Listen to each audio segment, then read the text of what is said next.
right, this right here is going to be my live audience today. And this is going to be me. All right. What if I was able to tell you that there is a place that has culture and cuisine that goes ahead and matches up with the amazing scenery that is in this location? My name is Hannah Castillo, and while I was born in San Antonio, Texas, I was heavily influenced by my family in the Valley, which is Port Isabel, Texas, right where it matters in the working industry. During the summer, when I would go down there, we would take 2-minute drives down to the beach, which is known as South Padre Island, as everyone knows.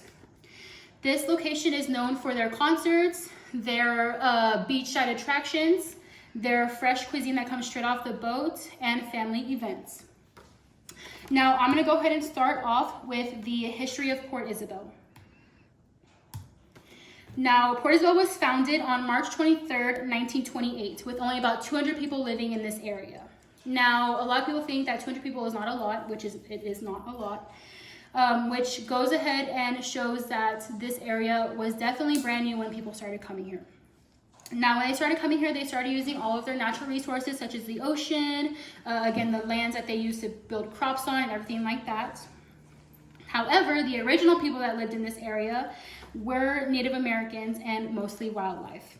So according to the Texas State Historical History Association Handbook of Texas, again, the foundation of this town was mainly built off of those 200 people that were initially there. Now, before that, again, they put all the work in for making this town able to be ran. Again, before the Spaniards came and started kicking most of those Native Americans out of the town. Major constructional sites that were in this area are going to be shown in the pictures. Again, the first one I'm going to go ahead and talk about is that lighthouse. Now, usually lighthouses are made for people or mariners that are at ocean or at sea, and they go ahead and warn them when there are low tides or when they get in too close. This will prevent them from going ahead and crashing their boats and causing, causing different types of consequences without the lighthouse. Now, the second constructional site that I'm going to go ahead and talk about, which did go ahead and change the way people go ahead and go to work every day and make the economy move along, is going to be that Queen Isabella Causeway. Now, the Queen Isabella Causeway was built in 1974. However, in 2001, there was a barge accident that went ahead and caused the collapse of this causeway, and again, it resulted in a fatality of 8 individuals.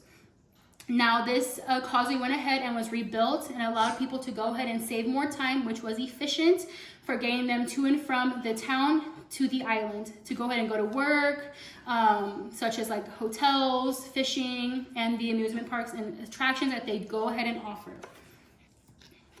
I am now going to talk about major industries in this area.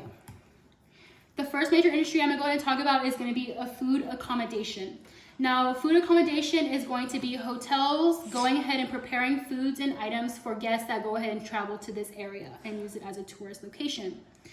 However, food accommodation would not be capable of even running in this area if it wasn't for the fishers and shrimpers that go ahead and supply that food.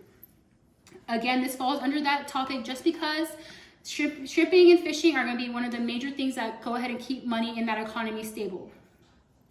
The second industry that I'm going to go and talk about is wholesale trading. Now, wholesale trading is going to be where fishers and shrimpers go ahead and catch all of their produce and they go ahead and sell it to major name retailers such as like H-E-B, Walmart, and they go ahead and then sell them to other locations such as the governments, institutions, and other big name items like that as well. The third major industry I'm going to go ahead and talk about is going to be that educational services. Now, when Port Isabel was going ahead and starting to go be founded and everything, this was a major thing just because teachers were not very, very needed at the time, just because there wasn't many people. Now, as the population started to go ahead and grow, teachers started coming in needing that job security. Again, according to the Texas State Historical History Association Handbook of Texas, these 3 were going to be the main industries that were needed in the area at the time and still are needed today. Lastly, I'm going to go ahead and talk about food. Now, everyone's favorite when they're tourists going into a new area would be the fresh fish, crab, and shrimp. Now, like I said, since this area does go ahead and have the major industries such as fishing and shrimping, Most of the seafood you will find in this area are straight off the boat. They just clean it, prepare it for the guests. Now, who doesn't love fresh seafood such as fish, shrimp, and crabs? Most of the majority of the travelers that come here, such as Joe Pescosa, who is from a Texas Monthly article in The Sure Thing, says that this was the best food he has ever had, seafood-wise. Now, the next item I'm going to talk about is Oyster Rockefeller. Now, Oyster Rockefeller is going to be a half oyster in a shell. Again, this is mostly prepared with spinach, cheese, and breadcrumbs. Now, most people like to bake it or boil it and then serve it to the guests. And I know some people do like to have it on saltines as well. The last item I'm going to talk about is a major heritage item that is in our Mexican culture, and that is going to be taquitos. Now, taquitos are mini tacos that are usually made with asada or bistec or barbacoa, and again, they're served with cheese, cilantro, lime, and salsa, depending on what you like. Now, since we are bordering, this town is bordering the Mexico border, a lot of culture like that goes ahead and stems from this kind of food. Now, this food is very popular. You will find it about at every corner in that town, which is very good in my opinion. So I will say, it definitely is good. All right, now in conclusion, from my presentation, I went ahead and talked about the different history, major industries, and food/cuisine that is located in this area. Again, I hope that my presentation went ahead and shed some light on the different types of items that were in this area and did go ahead and bring some knowledge to that.